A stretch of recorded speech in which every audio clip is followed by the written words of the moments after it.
Bapak Ibu saudara sekalian yang dikasihi Tuhan, pagi hari ini saya ingin menyampaikan satu tema dengan satu judul yang tentu sebagian kita familiar mendengar tema atau judul ini, menjadi alat kemuliaan Tuhan. Nah, saya dasarkan renungan pagi hari ini dari 2 Timotius 2 ayat 20 sampai ayat 26. Saya akan bacakan untuk saudara. Simak baik-baik. Nah, saya berdoa ini akan merema dalam kehidupan kita. Jadi benih iman dalam kehidupan kita. Dalam rumah yang besar bukan hanya terdapat perabot dari emas dan perak, melainkan juga dari kayu dan tanah. Yang pertama dipakai untuk maksud yang mulia dan yang terakhir untuk maksud yang kurang mulia. Jika seorang menyucikan dirinya dari hal-hal yang jahat, ia akan menjadi perabot rumah untuk maksud yang mulia. Ia dikuduskan, ia dipandang layak untuk dipakai tuannya, dan disediakan untuk setiap pekerjaan yang mulia. Sebab itu jauhilah nafsu orang muda, kejarlah keadilan, kesetiaan, kasih, dan damai bersama-sama dengan mereka yang berseru kepada Tuhan dengan hati yang murni. Hindarilah soal-soal yang dicari-cari, yang bodoh dan tidak layak. Engkau tahu bahwa soal-soal itu menimbulkan pertengkaran. Sedangkan seorang hamba tidak boleh bertengkar, tetapi harus ramah terhadap semua orang. Ia harus cakap mengajar, sabar, dan dengan lemah lembut dapat menuntun orang yang suka melawan. Sebab mungkin Tuhan memberikan kesempatan kepada mereka untuk bertobat dan memimpin mereka sehingga mereka mengenal kebenaran. Dan dengan demikian mereka menjadi sadar kembali karena terlepas dari jerat iblis yang telah mengikat mereka pada kehendaknya. Nah, Bapak Ibu saudara sekalian, jemaat GKMI Kenari yang dikasihi Tuhan, pernah enggak Bapak Ibu tertarik membeli perabot rumah tangga yang ditawarkan di mal-mal atau di pasar-pasar modern yang hari ini kita bisa jumpai di kota, di tempat di mana kita berada. Lalu kemudian di mal-mal itu kita melihat, mendengar marketing atau para penjual itu menawarkan barang-barangnya dengan tawaran yang menarik, dengan moto, dengan semboyan, dengan penjelasan-penjelasan yang menarik. Nah, ketika Bapak Ibu mendengar tawaran-tawaran itu, Bapak Ibu tergiur untuk membelinya, tergiur untuk memiliki barang-barang yang diteriakkan oleh para marketing itu dengan semangat, dengan cara-cara yang menarik di mal-mal atau di pasar-pasar modern tersebut. Lalu kemudian kita membelinya, walaupun mahal tapi kita membelinya. Tetapi setelah membeli dan kemudian sampai di rumah, maka kita dengan semangat membukanya, ingin melihat, ingin merasakan bagaimana barang-barang itu dinikmati. Lalu kemudian coba digunakan. Sekali dicoba, dipakai, 2 kali dicoba, 3 kali dicoba. Tetapi kemudian setelah itu tidak dipakai lagi. Dan kemudian kembali menggunakan barang-barang yang lama. Dan barang-barang baru yang tadi dibeli itu kemudian tergeletak di gudang atau di pojok-pojok rumah, bahkan ada yang dimasukkan di bawah kolong rumah, di bawah kolong kamar, saudara ya, ranjang ya. Kita beli alat-alat olahraga yang mahal-mahal, kita beli alat-alat masak yang mahal, kita beli alat-alat yang modern lainnya. Tapi setelah itu tidak digunakan kembali, disimpan di pojok-pojok rumah, di bawah ranjang, di gudang, dan di tempat-tempat yang kita bisa letakkan itu. Dan tidak lagi disentuh dan digunakan. Sehingga rumah saudara nampak penuh dengan barang-barang yang mahal-mahal itu, tetapi sebagai barang-barang yang rosok. Sebagai barang-barang yang tidak digunakan sama sekali di rumah kita atau di rumah saudara, di rumah Bapak Ibu sekalian. Saudara, itulah yang dikatakan oleh Paulus sebetulnya kepada Timotius. Di dalam rumah yang besar, kata Paulus, Itu ada beraneka perabot yang terbuat dari berbagai bahan. Ada yang nampaknya saja mulia, ada yang nampaknya saja kurang mulia. Tetapi tidak semua mereka itu dapat dipakai untuk tujuan yang mulia. Nampaknya baik, tetapi tidak bisa digunakan untuk tujuan yang mulia. Nah, mengapa tidak semua barang perabot itu bisa digunakan untuk tujuan yang mulia? Saudara, karena tidak semua perabot itu disucikan, atau semua perabot itu suci dan telah dikuduskan. Mereka boleh terbuat dari emas, mereka boleh terbuat dari perak, tetapi apabila belum disucikan, belum dikuduskan terlebih dahulu, maka mereka tidak dapat dipakai untuk tujuan yang mulia. Tetapi sebaliknya, sekalipun terbuat dari bahan-bahan yang tidak mulia, bahan-bahan yang sederhana, mungkin terbuat dari kayu, terbuat dari tanah liat, bisa jadi terbuat dari perak dan emas. Tetapi apabila mereka telah disucikan, mereka dapat dipakai untuk tujuan yang mulia. Walaupun sederhana, tapi kalau itu dikuduskan dan disucikan, dia bisa dipakai untuk tujuan yang mulia. Karena hanya mereka yang telah disucikan, hanya mereka yang telah dikuduskan akan dipandang suci dan dipandang kudus dan layak untuk dipakai oleh tuannya untuk tugas-tugas dan pekerjaan-pekerjaan yang mulia. Nah, saudara, konteks sebetulnya yang disampaikan oleh Paulus adalah perkakas-perkakas yang ada di dalam bait Allah. Perkakas-perkakas yang digunakan di rumah Tuhan. Perkakas-perkakas itu ternyata tidak semuanya terbuat dari emas murni. Ada yang terbuat dari perak, ada yang terbuat dari kayu, kayu yang disalut dengan emas, ada yang terbuat dari kain kirmisi, kain ungu, dan sebagainya. Ada juga di dalamnya kulit lumba-lumba dan bahan-bahan lain. Tidak semuanya terbuat dari emas. Nah, di bait Tuhan itu tidak semua perkakas dipakai untuk tujuan yang mulia, tetapi ada juga yang dipakai untuk tujuan yang kurang mulia. Saudara, untuk perkakas yang digunakan untuk tujuan mulia itu tidak sembarangan. Mereka perkakas-perkakas itu terbuat dari bahan apapun, apabila tidak disucikan, tidak dikuduskan terlebih dahulu, sekalipun dia terbuat dari emas murni, terbuat dari perak yang mahal, tetapi tidak dapat digunakan untuk tujuan yang mulia. Tapi sekalipun terbuat dari bahan-bahan biasa, tapi apabila dia sudah disucikan dan dikuduskan, maka dia dapat digunakan untuk tujuan yang mulia. Di gereja juga sama sebetulnya, Bapak Ibu Saudara sekalian. Tidak peduli siapa kita, tidak peduli apa latar belakang kita, tidak peduli status sosial kita ini apa, saudara. Apabila kita tidak disucikan oleh darah Yesus, kita tidak dikuduskan melalui pengampunan dosa, diampuni oleh Tuhan, dipandang layak, maka kita tidak dapat dipakai untuk tujuan yang mulia dalam pekerjaan Tuhan di rumahnya.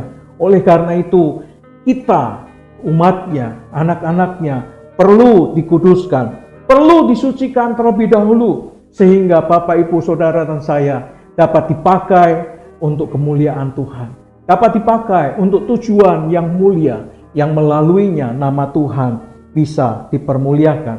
Nah, pertanyaannya begini, Bapak, Ibu, Saudara sekalian, bagaimana agar kita ini sebagai hamba Tuhan, sebagai majelis, sebagai pengurus gereja, sebagai pelayan-pelayan Tuhan yang ada di mimbar, di balik mimbar, ada di ruang musik, atau bahkan yang mungkin menyambut tamu dan tugas-tugas yang lain di rumah besar yang namanya gereja GKMI Kenari ini dipandang layak dan berkenan untuk tugas dan pekerjaan yang mulia. Yang pertama, nasihat Paulus kepada anak rohaninya ini adalah menjauhi hawa nafsu anak muda.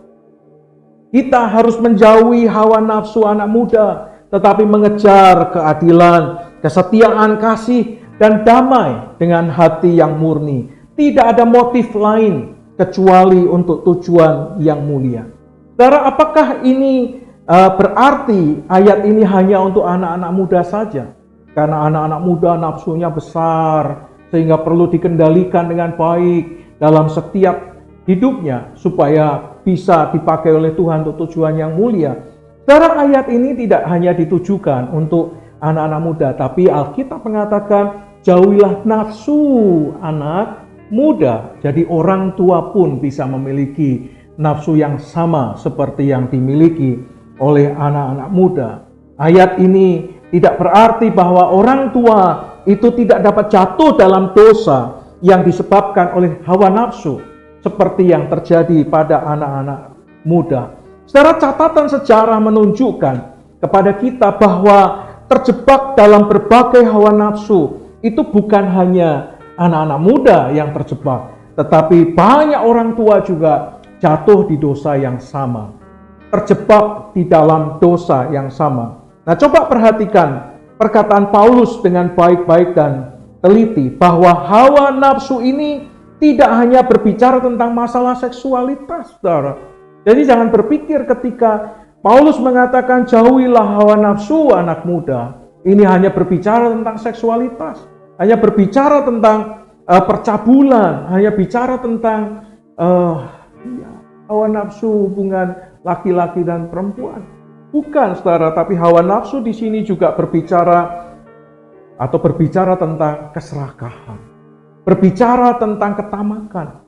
Tamak, serakah itu juga didorong oleh hawa nafsu untuk memiliki lebih banyak, memiliki keinginan yang lebih banyak. Nafsu ingin menang sendiri, ini juga hawa nafsu. Yang lain harus kalah, yang kita harus menang. Yang lain itu harus direndahkan, yang kita ini harus ditinggikan. Nafsu yang menguasai hidup kita, emosi, saudara, kemarahan. Ini juga hawa nafsu. Ketika kita tidak bisa mengendalikan kemarahan, ketika kita tidak bisa mengendalikan emosi, marah-marah setiap saat, tersenggol sedikit marah. Coba itu ada satu contoh di YouTube ya, saudara ya. Ada dua mobil putih dan hitam, singgungan sedikit. Lalu seorang turun menegur mobil yang menyinggungnya. Tapi kemudian apa yang terjadi? Mobil yang ditegur, kacanya dipecah, lalu kemudian ditabrakkan ke mobil yang satunya. Jadi dua-duanya hancur. Wow, itu berapa juta itu dihabiskan hanya demi memelihara kemarahan, memelihara, memanjakan emosi. Itu nafsu juga. Nafsu di sini hingga terjebak dalam kesombongan dan lain-lain.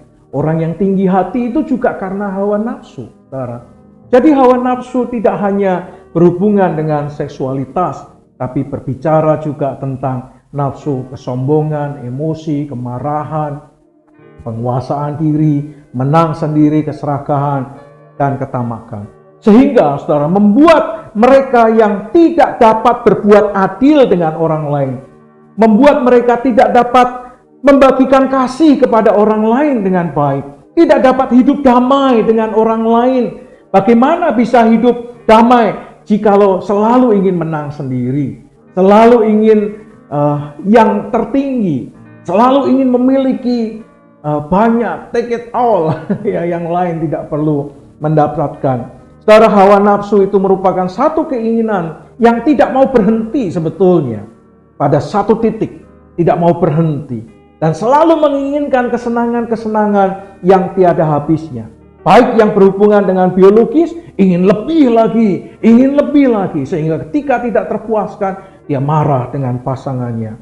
Hasrat kekayaan, ingin lebih lagi. Diberikan anugerah Tuhan cukup, tapi ingin lebih. Kemewahan, bahkan penampakan fisik pun tidak akan pernah berhenti. Kita ingin tampil lebih cantik, lebih ganteng, lebih gagah, lebih fashionable, dan sebagainya. Maupun hal-hal yang bersifat materi dan lahiriah lainnya. Saudara, setiap kali setelah ia mendapatkan nafsu ini, memperoleh sesuatu yang dia inginkan, maka kemudian hal itu akan menjadi biasa saja. Seperti tadi, barang-barang tadi dibeli, lalu kemudian tidak lagi digunakan. Nah, setelah itu, setelah dianggap biasa lagi, saudara, bukan merupakan hal yang luar biasa lagi sebagaimana yang dia menginginkan, dia mencari lagi hal-hal yang lebih lagi. Padahal waktu menginginkannya sampai sedemikian rupa parahnya. Coba saudara menginginkan seperti apa? Seperti ibu-ibu hamil. Coba ibu-ibu hamil gitu ngidam.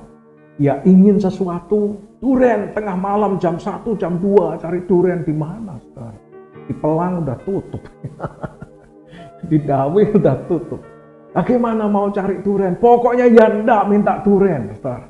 Suaminya keliling sana sini sampai ke Boja, sampai ke daerah Petruk, ya Ngabul.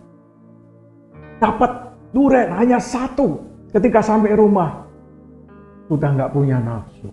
Sudah tidak punya keinginan, akhirnya tidak dimakan. Padahal menginginkannya aja seperti itu. Itulah nafsu. Sebetulnya umur hawa nafsu itu, saudara, keinginan itu pendek usianya. Keinginan sesaat, nafsu sesaat, cepat habis. Karena hawa nafsu atau keinginan itu punya kecenderungan cepat bosan, cepat beralih kepada yang lain. Oleh karena itulah Paulus menasihatkan, jangan sampai hidup kita ini dikuasai oleh hawa nafsu. Supaya kita ini terus layak di hadapan Tuhan, dipakai untuk tujuan yang mulia. Lihat, perhatikan nasihat Paulus kepada jemaat di Galatia 5 ayat 24. Dikatakan demikian, barang siapa menjadi milik Kristus Yesus, ia telah menyalibkan daging dengan segala hawa nafsu dan keinginannya. Inilah yang perlu kita lakukan agar kita dapat dipakai untuk tujuan yang mulia dalam rumah Tuhan. Dalam pekerjaannya apa itu? Menyalibkan daging dengan segala hawa nafsunya. Jadi, saudara, jika kita ingin menjadi pribadi yang hidupnya dipakai oleh Tuhan untuk tujuan yang mulia, maka kita harus menyalibkan semua kedagingan kita, menyalibkan semua hawa nafsu kita, agar kita layak dipakai oleh Tuhan. Yang kedua, saudara, menghindari soal-soal yang dicari-cari dan yang bodoh, yang tidak layak, yang seringkali menimbulkan pertengkaran. Pertengkaran itu, saudara, menjauhkan kita dari hadapan Allah, menjauhkan kita dari hadirat Allah, menjauhkan kita dari anugerah Allah dan kasih karunia Allah dalam kehidupan kita. Itu sama seperti nasihat Paulus kepada Titus 3 ayat 9. Dia mengatakan begini, tetapi hindarilah persoalan yang dicari-cari dan yang bodoh, persoalan silsilah, percekcokan, pertengkaran mengenai hukum Taurat, karena semua itu tidak berguna, sia-sia belaka. Saudara, pertengkaran, perselisihan, percekcokan itu sia-sia, saudara, tidak berguna, membuat kita jauh dari anugerah Tuhan, membuat kita tidak menikmati kebahagiaan. Cobalah gereja yang konflik, apakah mereka bahagia? Coba pengurus yang konflik, apakah mereka berbahagia? Coba perhatikan majelis yang suka konflik, baik intern maupun dengan hamba Tuhannya, mereka tidak berbahagia. Mereka tidak akan pernah bisa dipakai untuk tujuan yang mulia. Sebagai sesama perabot di dalam rumah Tuhan, maka seharusnya dapat saling melengkapi satu dengan yang lain. Coba perhatikan tukang masak itu, saudara. Misalnya masak kue tiaw lah, kalau di Kudus itu apa ya, yang terkenal bihun atau mie lah ya. Di dalamnya ada kekiannya. Saya harusnya mencicipi apa itu ya, capcay yang ada kekiannya. Luar biasa ya, saudara ya. Coba perhatikan mereka masak, ada wajannya. Apakah kalau hanya ada wajan bisa masak, saudara? Menghasilkan makanan yang enak gitu? Kan tidak, saudara. Harus ada wajan, ada alat untuk memasaknya, membolak-balikkan itu. Kalau di Kudus namanya apa itu? Sutil ya. Sekarang sutil malah dipakai untuk nyerok uang ya. Nyerok uang jatuh, nyerok uang jatuh. Ya, gagal maning. Dikasih waktu cuman 15 detik, dapatnya cuman 2.000. Ya, sutilnya kurang gede. Ya, alat memasak untuk membolak-balik kue tiaonya. Ada tempat untuk wadah sayur, ada tempat untuk wadah kue tiaonya, ada tempat untuk wadah minyak, ada piringnya, ada sendoknya, ada garpunya untuk menikmati kue tiaw yang sudah matang. Ada kompornya, ada gasnya, ada selang gasnya, ada kepalanya itu, apa itu? Kepala gasnya, ya. Regulator ya, dan lain-lain sebagainya. Jadi saudara, untuk masak kue tiaw yang enak, yang hauja, yang mantap, yang nagih saudara, itu membutuhkan kerjasama yang baik di antara alat-alat yang dipakainya.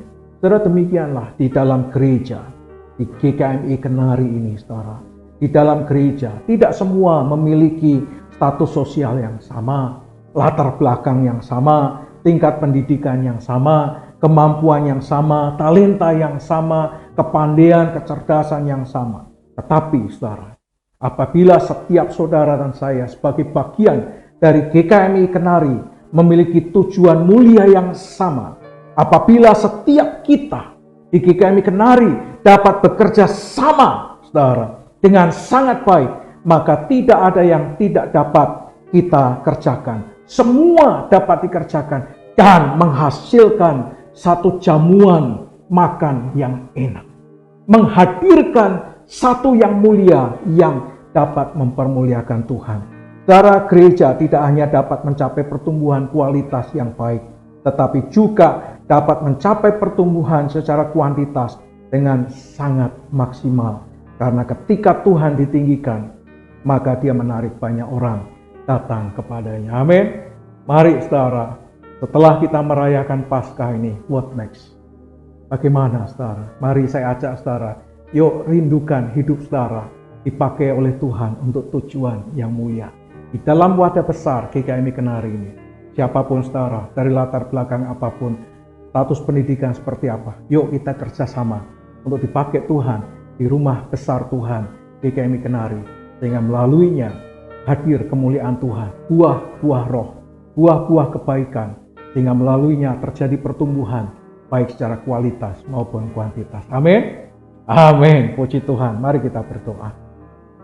Tuhan, terima kasih, kami mengucap syukur untuk pagi hari ini. Engkau memberkati jemaat-Mu GKMI Kenari pada hari ini, aktivitas mereka sepanjang hari ini diberkati Tuhan. Sertai rumah tangga mereka, sertai bisnis, usaha, pekerjaan mereka, baik di rumah, di luar rumah, di kantor maupun di luar kantor, di perusahaan maupun di luar perusahaan, yang dikerjakan secara online maupun offline. Tuhan, Kau memberkati mereka. Urapi kedua tangan mereka, sehingga apa yang mereka kerjakan dibuat oleh Tuhan berhasil. Berkati mereka dengan kekuatan dan kesehatan, supaya dengan tubuh yang kuat, yang sehat, mereka dapat mempermuliakan Tuhan. Berkati gereja GKMI Kenari, agar mereka sebagai perabot-perabot Tuhan, baik yang terbuat dari berbagai macam elemen, dengan berbagai macam status sosial, pakai mereka Tuhan, dapat bekerja sama dengan baik, untuk menghadirkan sebuah tujuan mulia, kemuliaan Tuhan, buah kebaikan yang dapat dinikmati oleh jemaat Tuhan di sekitarnya. Dan melaluinya gereja ini diberkati dengan pertumbuhan yang baik. Berkati semua program, semua aktivitas, baik di dalam gereja, di sekolah, maupun di pos. Tuhan sertai,